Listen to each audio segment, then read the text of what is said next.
Okay, to continue our free body diagram practice, so we have a book. We're trying to see what's happening with that book. The book is against a wall.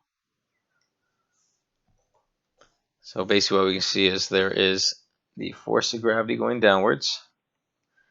But what's holding it up? If you push hard enough, what's actually holding up is the force of friction. The person is leaning against it, so there's going to be some applied force. And that must mean, because it's not going through the wall, it must mean there's some normal force that's balancing it out. Say a box is being pulled along a flat surface, the box is accelerating. So we have a box on a surface. We're pulling that block with some force, so F applied I call it. It's probably going to be some friction. So I have friction going this way. We're on Earth, so there's force of gravity, and it's not going through the ground. It's not going downwards, some normal force. And we can create an equation for this. We have sum of the forces in the x direction is mass times acceleration is equal to Fa. We don't need to know how to do these equations yet. We'll get to this later on in forces, but just giving you kind of a preview. So we can see that our acceleration can be solved for by saying, oh, our net force is Fa minus force of friction. That's equal to our overall mass times acceleration. So we can find out how much it's accelerating by based on the individual forces acting on it, and also then but dividing by the mass of the object. The lighter an object is, the less mass it has, the more easily it is to accelerate it. In the y direction, we have sum of the forces in the y direction. It's not accelerating up or down. It's 0. And we have Fn minus Fg. Okay, so a box is being pulled along a flat surface at a constant velocity. If it's going at constant velocity, that must mean that our applied force is being matched by friction. So they're equal to. So we have Fg and Fn. Okay. So our friction force must be equal to our applied force. And that basically means that sum of the forces in the x direction is 0. So we get the same equations as above, but A is equal to 0. The moving box on the flat surface is released and observed to slow down. So if we release it, what it means is we are no longer applying a force. But an object can still be moving even though there's no force being applied to it. However, if this object is sliding, it's now just going to start slowing down. I just imagine give like a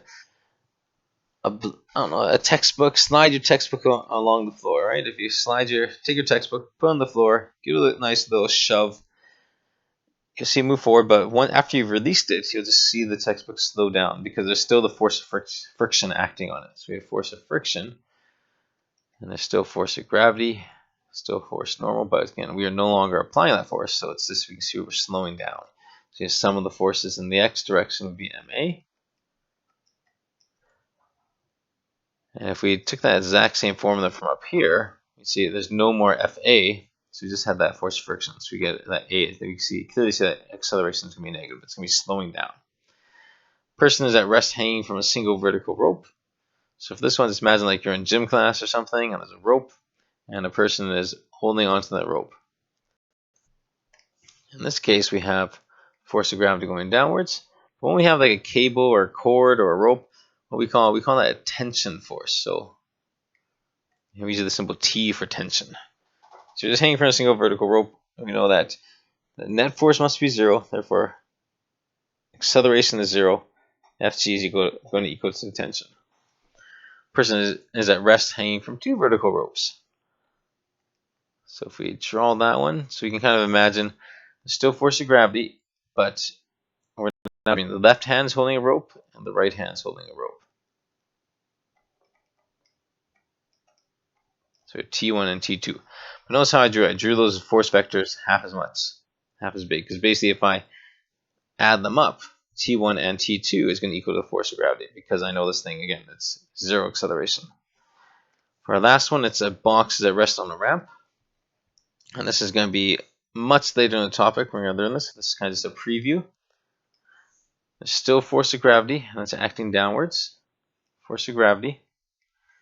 This is if it's on rests on the ramp, the surface is at this angle, so normal force is also at an angle. It's going to be perpendicular to our surface. So this thing wants to slide down the ramp, so there must be some friction force opposing it. So this is what our free body diagram looks like for an object on a ramp. Again, we'll learn how to actually solve this one much later in this topic.